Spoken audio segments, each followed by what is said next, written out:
ಯೋಗೇಶ್ ಗೌಡ ಕೊಲೆ ಕೇಸ್ನಲ್ಲಿ ವಿನಯ್ ಕುಲಕರ್ಣಿ ಅಪರಾಧಿ. ಸಚಿವನಾಗಿದ್ದಾಗಲೇ ಕುಲಕರ್ಣಿ ಕೊಲೆ ಮಾಡಿಸಿದ್ದು ಸಾಬೀತು.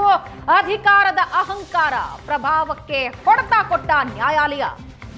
ವಿನಯ್ ಕುಲಕರ್ಣಿ ಸೇರಿ 17 ಜನ ಅಪರಾಧಿಗಳು ಅಂತ ನ್ಯಾಯಾಲಯ ತೀರ್ಪಿಟ್ಟಿದೆ. ಯೋಗೇಶ್ ಗೌಡ ಕೊಲೆ ಕೇಸ್ ಒಳಸಂಚಿನಲ್ಲಿ ವಿನಯ್ ಕುಲಕರ್ಣಿ ಭಾಗಿ. ಯೋಗೇಶ್ ಗೌಡ ಕೊಲೆಗೆ ಸುಪಾರಿ ನೀಡಿದ್ದು ಸಾಬೀತು ಅಂತ ನ್ಯಾಯಾಲಯ ಹೇಳಿದೆ. 17 ಅಪರಾಧಿಗಳನ್ನ ವಶಕ್ಕೆ ಪಡೆದು ಪರಪ್ಪನ ಅಗ್ರಹಾರಕ್ಕೆ ಶಿಫ್ಟ್. ನಾಳೆ 17 ಅಪರಾಧಿಗಳಿಗೆ ಜನಪ್ರತಿನಿಧಿಗಳ ಕೋರ್ಟ್ನಿಂದ ಶಿಕ್ಷೆ ಪ್ರಕಟ. ಏಷ್ಯಾನೆಟ್ ಸುವರ್ಣ ನ್ಯೂಸ್ ಬೆನ್ನತ್ತಿ ಬೇಟೆಯಾಡಿದ ಕೇಸ್ನಲ್ಲಿ ಅಂತಿಮ ತೀರ್ಪು. ಏಷ್ಯಾನೆಟ್ ಸುವರ್ಣ ನ್ಯೂಸ್ನ ನಿರಂತರ ವರದಿ.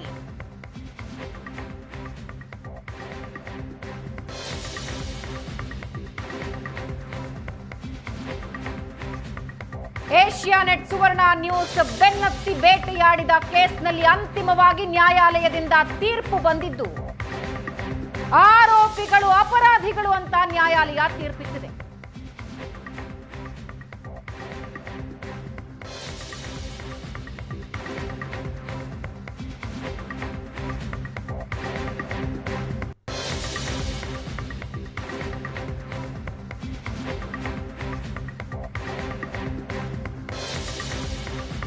ತೀರ್ಪು ಪ್ರಕಟವಾಗ್ತಾ ಇದ್ದಂತೆ ಕೋರ್ಟ್ನಲ್ಲಿ ಕುಲಕರ್ಣಿ ಕಣ್ಣೀರು ಹಾಕಿದ್ದಾರೆ. ತಂದೆ ಸ್ಥಿತಿ ನೋಡಿ ವಿನಯ್ ಕುಲಕರ್ಣಿ ಮಕ್ಕಳು ಕೂಡ ಕಣ್ಣೀರು ಹಾಕಿದ್ದಾರೆ. ಕೋರ್ಟ್ ಕಾರಿಡಾರ್ನಲ್ಲಿ ವಿನಯ್ ಕುಲಕರ್ಣಿ ಮಕ್ಕಳು ಕಣ್ಣೀರು ಹಾಕಿದ್ರು. 2 ವರ್ಷಕ್ಕಿಂತ ಹೆಚ್ಚು ಶಿಕ್ಷೆಯಾದ್ರೆ ಕುಲಕರ್ಣಿ ಶಾಸಕ ಸ್ಥಾನ ಅನರ್ಹ ಆಗತ್ತೆ. ನಾಳೆ ಶಿಕ್ಷೆ ಪ್ರಮಾಣ ಪ್ರಕಟ ಮಾಡುತ್ತೆ ಜನಪ್ರತಿನಿಧಿಗಳ ನ್ಯಾಯಾಲಯ. 2 ವರ್ಷಕ್ಕಿಂತ ಹೆಚ್ಚು ಶಿಕ್ಷೆಯಾದ್ರೆ ಶಾಸಕ ಸ್ಥಾನದಿಂದ ಅನರ್ಹ. ವಿನಯ್ ಕುಲಕರ್ಣಿ ರಾಜಕೀಯ ಭವಿಷ್ಯ ಕತ್ತಲೆಯಲ್ಲಿ. ಸಚಿವರಾಗಿದ್ದಾಗ ಸಂಚು ಮಾಡಿ ನಡೆದ ಪ್ರಕರಣ ಇದು, ಕೊಲೆ ಪ್ರಕರಣ. 10 ವರ್ಷದ ನಂತರ ಕೊಲೆ ಪ್ರಕರಣದ ತೀರ್ಪು ನ್ಯಾಯಾಲಯದಿಂದ ಪ್ರಕಟ ಆಗಿದೆ. ವಿನಯ್ ಕುಲಕರ್ಣಿ ಸೇರಿ 17 ಜನ ಅಪರಾಧಿಗಳು ಅಂತ ನ್ಯಾಯಾಲಯ ತೀರ್ಪಿಟ್ಟಿದೆ.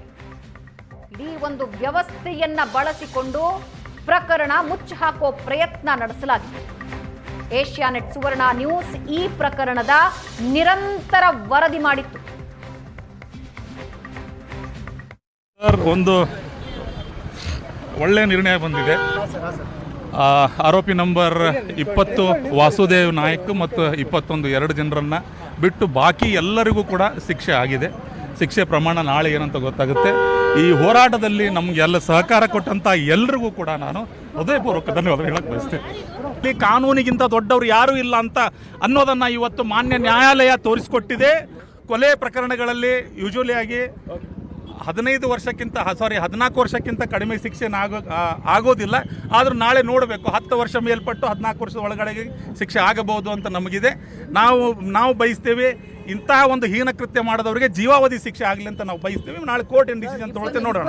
ತಾವೇ ಕೂಡ ತಮ್ಮ ಮಾಧ್ಯಮದಲ್ಲಿ ಅದನ್ನೆಲ್ಲವೂ ಕೂಡ ತಾವು ತೋರಿಸಿದ್ದೀರಿ. ಸಾಕ್ಷಿಗಳ ಮೇಲೆ ಯಾವ ಥರ ಪ್ರಭಾವ ಬೀರಿದ್ರಿಂದಾಗಿ ಯಾರ್ಯಾರು ಬೇಲ್ಗಳು ಕ್ಯಾನ್ಸಲ್ ಆಯಿತು. ಅದರಲ್ಲಿ ನೋಡ್ಬೋದು ವಿನಯ್ ಕುಲಕರ್ಣಿ ಅವರು, ಅವ್ರ ಮಾವ ಚಂದ್ರಶೇಖರ್ ಇಂಡಿ ಅವರು, ಆರೋಪಿ ನಂಬರ್ 9 ಅಶ್ವಥ್ ರವರು, ಇವರೆಲ್ಲರ ಬೇಲ್ ಕ್ಯಾನ್ಸಲ್ ಆಯಿತು. ಜೈಲಿಗೆ ಹೋದರು, ಮತ್ತೆ ಬೇಲ್ ತೊಗೊಂಡು ವಾಪಸ್ ಬಂದರು.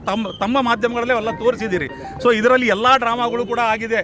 ಈ ಒಂದು ಯೋಗೇಶ್ ಗೌಡರ ಕೊಲೆ ಪ್ರಕರಣವನ್ನು ಹತ್ತಿಕ್ಕುವ ಮೂಲಕ ನಾವು ಪ್ರಜಾಪ್ರಭುತ್ವ ವ್ಯವಸ್ಥೆಯಲ್ಲಿ ರಾಜರಾಗಿ ಮೆರಿಬೇಕು ಅಂತ ಯಾರು ಹೊರಟಿದ್ರು ಅವ್ರೆಲ್ರಿಗೂ ಕೂಡ ಇವತ್ತು ಕಾನೂನಿನ ಮೂಲಕ ಉತ್ತರ ಸಿಕ್ಕಿದೆ ಅಂತ ನಾನು ಹೇಳ್ತೇನೆ. ಸರ್, ಆ ಭರವಸೆ ಇದ್ದಿದ್ದರಿಂದಲೇ ನಾವು ಈ ಪ್ರಕರಣವನ್ನು CBI ಕೊಡಬೇಕು ಅಂತೇಳಿ ನಾವು ಹೋರಾಟ ಮಾಡ್ತಾ ಇದ್ವಿ.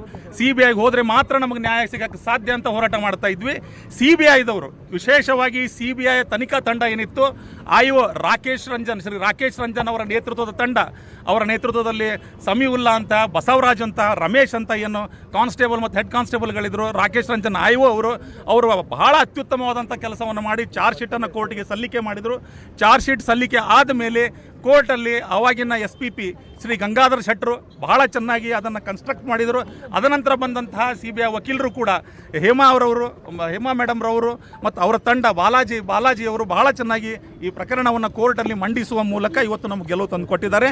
ಇದರಲ್ಲಿ ನಾವು ಏನು ಹೋರಾಟ ಮಾಡ್ತಾ ಇದ್ವಿ, ಇದರಲ್ಲಿ ಶ್ರೀಮತಿ ತುಂಗಮ್ಮ ಹಾಗೂ ಗುರುನಾಥ ಗೌಡರ ಜೊತೆ ನಮ್ಮ ಜೊತೆ ನಿಂತ್ಕೊಂಡು ನಮ್ಮಿಂದ ಯಾವುದೇ ₹1 ಫೀಸ್ ಕೂಡ ತಗೊಳ್ದಂಗೆ, ಇಲ್ಲಿವರೆಗೂ 9.5 ವರ್ಷದಿಂದ ₹1 ಫೀಸ್ ಕೂಡ ತೆಗೆದುಕೊಂಡಂಗೆ ನಮಗೆ ಕಾನೂನಿನ ಸಲಹೆ ಕೊಡುವ ಮೂಲಕ ಕೋರ್ಟ್ನಲ್ಲಿ ನಿಂತುಕೊಂಡು ವಾದ ಮಾಡಿದಂತಹ ಶ್ರೀ ದೀಪಕ್ ಶೆಟ್ಟರು ಕೂಡ, ಅವರಿಗೆ ಕೂಡ ಈ ಒಂದು ಹೋರಾಟದ ಫಲ ಸಿಗಬೇಕು. ಅವರು ಬಹಳ ಬಾಜಿನರು ಇದರಲ್ಲಿ ಇವತ್ತು ಗೆಲುವಿಗೆ ಪ್ರಮುಖ ಕಾರಣರಲ್ಲಿ ದೀಪಕ್ ಶೆಟ್ಟರು ಕೂಡ. ತಮ್ಮ ಮೂಲಕ ಅವ್ರಿಗೂ ಕೂಡ ನಾನು ಧನ್ಯವಾದಗಳನ್ನು ಹೇಳಕ್ ಬಯಸ್ತೀನಿ ಸರ್.